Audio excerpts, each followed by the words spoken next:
They are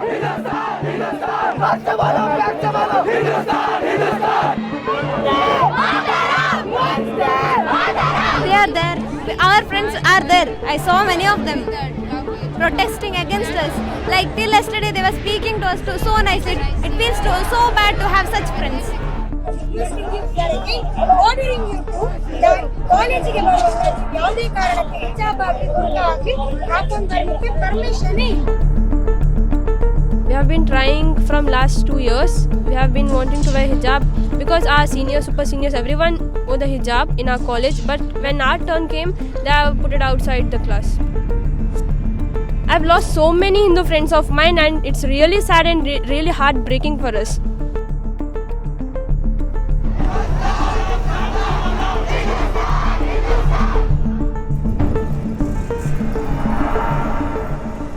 The Karnataka High Court on 15th of March 2022 upheld the hijab ban in the state and dismissed the pleas by Muslim students who had challenged the ban. The High Court said wearing of hijab is not an essential religious practice of Islamic faith. The controversy over hijab or headscarf worn by Muslim women is the latest polarised issue in the coastal belt of Karnataka. Muslim students were protesting for their right to wear hijab amid severe opposition from right-wing students. What was restricted to one government college in Udupi soon spread to colleges in Kundapur, Chikmagalur, Bayandur and other areas. But how did 18-year-old students who were friends earlier wind up on opposite ends? I travelled to Udupi to meet the students to find out where and how the controversy began. We have been trying from last 2 years. We have been wanting to wear hijab because our seniors, super seniors, everyone wore the hijab in our college. But when our turn came, they have put it outside the class. They said before that there is a form in which it's written about the hijab. Hijab is not allowed. It was written like that. But there is nothing such a kind of any description, and nothing is there about hijab. We started wearing in the month of December. They told like you can't wear it. It's our choice. So we started wearing it. Then they threw out of the classes. We were not having any classes. When we entered the classroom, they locked the class. Even MLA told us if you're wearing headscarf, I'll throw you out of the class. And he told if you want to wear, you can take TC and go to other college. They are wearing the saffron shawl. I used to wear hijab since I was a small girl. Since I was 2 to 3 years old, I used to wear hijab. Now, why is there a problem to them? They can do anything they wish. But it's just a question that why now? I've lost so many Hindu friends of mine, and it's really sad and really heartbreaking for us. I spoke to Rudregowda, principal of Udupi Government Girls PU College, who said the hijab was never allowed and that the girls started wearing it only in December last year. Interestingly, the monitoring committee of the college is headed by a BJP leader. ಪಾಠ ಕೇಳುವಾಗ್ಲೂ ಕೂಡ ನಾವು ತೆಗಿಯೋದಿಲ್ಲ ಅಂತ ಇವರು December ಅಲ್ಲಿ ಹಠಕ್ ಬಿದ್ದಿದ್ದೀಗ. ಅಲ್ಲಿವರೆಗೆ ಇದ್ದೇ ಇದ್ರು. ಆ ರೂಮ್ ಒಳಗಡೆನೂ ಕೂಡ ಎಂಟ್ರಿ ಕೊಟ್ಟಿದೀವಿ ನಾವು. ಅವ್ರು ಕೂತ್ಕೊಳ್ಳೋ ಜಾಗದಲ್ಲಿ ತೆಗೆದು ರಿಮೂವ್ ಮಾಡಿ ಬ್ಯಾಗ್ ಇಡ್ತಾರೆ. ಅಲ್ಲಿವರೆಗೆ ನಾವು ಅವಕಾಶ ಮಾಡಿ ಕೊಟ್ಟಿದೀವಿ. ಪಾಠ ಸ್ಟಾರ್ಟ್ ಆಗಿ 9:15 ಇಂದ 9:30 ವರೆಗೆ ಸ್ಟಡಿ ಅವರ್ ಇದೆ. ಓಕೆ. ಆ ಸ್ಟಡಿ ಅವರ್ ಅಲ್ಲಿ ಅವರು ಬಂದು ತೆಗೆದು ಅವರ ಬ್ಯಾಗ್ ಅಲ್ಲಿ ಇಡ್ತಾರೆ. 9:30ಗೆ ಕ್ಲಾಸ್ ಸ್ಟಾರ್ಟ್ ಆಗ್ತದೆ. 9:30 ಇಂದ 4 o'clock ವರೆಗೆ ಅವರು ಇದನ್ನ ಹಿಜಾಬ್ ಅನ್ನ ಯೂಸ್ ಮಾಡ್ಲಿಕ್ಕಿಲ್ಲ ಮೇಡಮ್.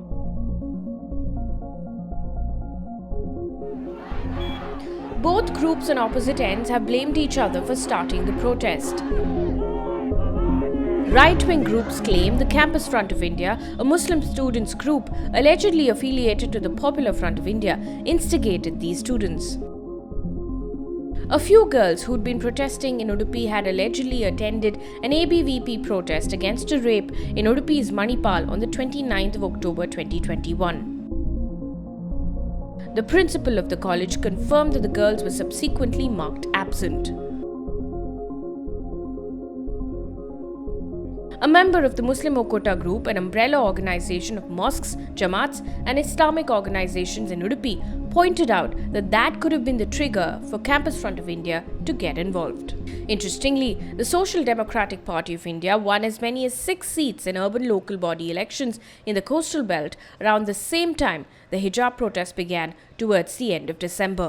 ಎಲ್ಲ ಮುಸ್ಲಿಂ ಸಂಘಟನೆ ಗಮನಕ್ಕೆ ಇದೆಲ್ಲ ಬರಲಿಲ್ಲ. ಅದನ್ನು ಮೊದಲಾಗಿ ಅದನ್ನು ಗುರುತಿಸಿದವರು CFI ಅವರು. ಕೆಲವು ದಿನಗಳ ಹಿಂದೆ ಒಂದು ಈ ಅತ್ಯಾಚಾರದ ವಿಷಯದಲ್ಲಿ BBFP ಒಂದು ಪ್ರೊಟೆಸ್ಟ್ ಆಗಿತ್ತು DC ಆಫೀಸ್ನ ಇದರಲ್ಲಿ. ಈ ಮಕ್ಕಳು ಅದರಲ್ಲಿ ಶಾಮೀಲಾಗಿದ್ರು. 6 ಮಕ್ಕಳಲ್ಲ, ಹೆಚ್ಚು ಮಕ್ಕಳು ಅದರಲ್ಲಿ ಶಾಮೀಲಾಗಿದ್ರು. ಅದರಲ್ಲಿ 7-8 ಮಕ್ಕಳು ಶಾಮೀಲಾಗಿದ್ರು. ಅವರನ್ನು ನಮ್ಮ ಒಂದು ಮುಸ್ಲಿಂ ವಿದ್ಯಾರ್ಥಿ ಸಂಘಟನೆ CFI ಅವರನ್ನು ಭೇಟಿಯಾಗಿ, ನೋಡಿ ಇದು ಸರಿಯಲ್ಲ, ನೀವು ನಮ್ಮನ್ನು ಅವರು ತುಂಬಾ ದ್ವೇಷಿಸ್ತಾರೆ, ಇದೆಲ್ಲ ಇದು ಮಾಡುವಾಗ ಅವರ ಒಳ್ಳೆಯ ಕೆಲಸ ಇರಬಹುದು, ಅದರೊಂದಿಗೆ ಅವರಿಗೆ ಬಲ ಸರಿಯಲ್ಲ ಹೇಳುವಂತ ಮಾತನ್ನು ಅವರು ಹೇಳಿದ್ರು. ಅವರಿಗೆ ಕನ್ವಿನ್ಸ್ ಮಾಡಿದ್ರು. ಅದರಿಂದಾಗಿ ಅವರು ಇದು ಮಾಡಿದ್ರು. ಮತ್ತು ಅದರಿಂದ ಕೆಲವು ಮಕ್ಕಳು ಅವರ ಸಂಘಟನೆಯೊಂದಿಗೆ ಕಾಂಟ್ಯಾಕ್ಟ್ ನಲ್ಲಿ ಅವರ ಸಂಘಟನೆ ಸದಸ್ಯತ್ವ ಹೊಂದಿದ್ರು. ಅನಂತರ ಹೀಗೆ ಸುದ್ದಿ ಉಂಟು. ನಮ್ಗೆ ಎಕ್ಸಾಕ್ಟ್ ಅದು ನಾನು ಹೇಳಲಿಕ್ಕೆ ಆಗುದಿಲ್ಲ. The media, for instance, had no direct access to the protesting girls. The Campus Front of India was present at every interaction. Campus Front of India has maintained that they didn't get involved before December. One thing, the students are not affiliated with Campus Front. One thing. The second thing, they are not our members. The third thing, I think one student's father, he's affiliated to Popular Front of India, which is a new social movement. So we personally believe that it's not a crime. Meanwhile, Muslim students accuse the Hindutva groups of staging counter-protests. A viral video in February showed over 20 girls with hijab in Kundapur being barred from entering their college campus. Increasing number of colleges began seeing counter-protests by students in identical saffron shawls and headgear nearly a month after the first protest in Udupi. At one such protest in Udupi, students dropped their props after sloganeering, only for it to be collected by a group of members who allegedly belonged to Hindu Jagarana Vedike, a Hindutva group. ನಾವೇನು ಹೇಳಿತ್ತಂತ ಹೇಳಿದರೆ, ಈ ವಿವಾದಗಳನ್ನು ಯಾರು start ಮಾಡ್ತಾರೆ ಅಂದರೆ ಈ case ಹಿಜಾಬ್ನ ವಿವಾದ start ಮಾಡ್ತಾರೆ, ಮುಂದೆ ಹಿಂದೂ ಜಾಗರಣ ವೇದಿಕೆಯಿಂದ ಅದಕ್ಕೆ ಪ್ರತಿಕ್ರಿಯೆ ಬರ್ತದೆ ಅಂತ ಮುಂಚೆ ಹೇಳಿತ್ತು. ಆ ಥರ ಪ್ರತಿಕ್ರಿಯೆಗೆ ನಾವು ಮಾಡಿದ್ದೇವೆ ಬಿಟ್ಟರೆ ನಾವು ಯಾವುದೇ ರೀತಿಯಾದಂಥ ಹುಡುಗರನ್ನು ಅವರಿಗೆ ಶಾಲ್ ಕೊಡೋದು, ಬೇರೆ ಬೇರೆ ಕೇಸರಿ ಇದನ್ನು ಹಂಚುವುದನ್ನು ಮಾಡಿಲ್ಲ. ಸಮವಸ್ತ್ರವನ್ನು ಕಡ್ಡಾಯವಾಗಿ ಪಾಲಿಸಿ ಅಂತಲೇ ನಾವು ಹೇಳಲಿಕ್ಕೆ ಹೊರಟಿರುವಂಥದ್ದು. ಅದರ ಸ್ಯಾಂಪಲನ್ನು ನಾವೀಗ ತೋರಿಸಿರೋದಷ್ಟೇ. But why has this issue cropped up now? Academics in the coastal belt say it would be unfair to look at this row in isolation. The coastal belt of Karnataka is a hotbed for communal tensions. The 1992 riots in Dakshina Kannada after Babri Masjid demolition, 1998 communal riots in Surathkal near Mangaluru, communal clashes over cattle slaughter in Mangaluru in 2006, church attacks in 2008, Mangalore pub attack in 2009.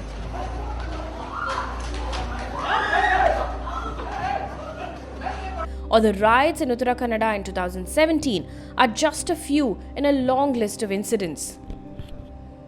I spoke to Professor Rajaram Tolpadi, Director in charge of Nehru Studies Centre at Mangalore University, who traces the tensions back to the rise of the Hindutva groups in the 70s.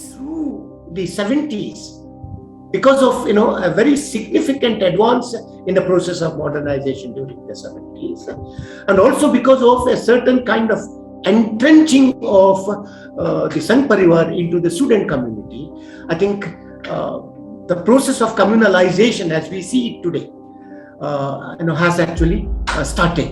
So I would go back to the 1970s history of coastal Karnataka, where through the anti-emergency movement, Akhila Bharat Vidyarthi Parishad has significantly entered the student arena, and from that point onwards, I think it has been a story of consolidation. While the Hindutva groups have latched on to love jihad and Goraksha to coerce, there has been resistance from Muslim organizations, with the number of cases growing. In the month of September 2021 alone, reports said there were 11 cases of moral policing against Hindus and Muslims. So there's been this competitive communal politics being played out in our region for a few years now.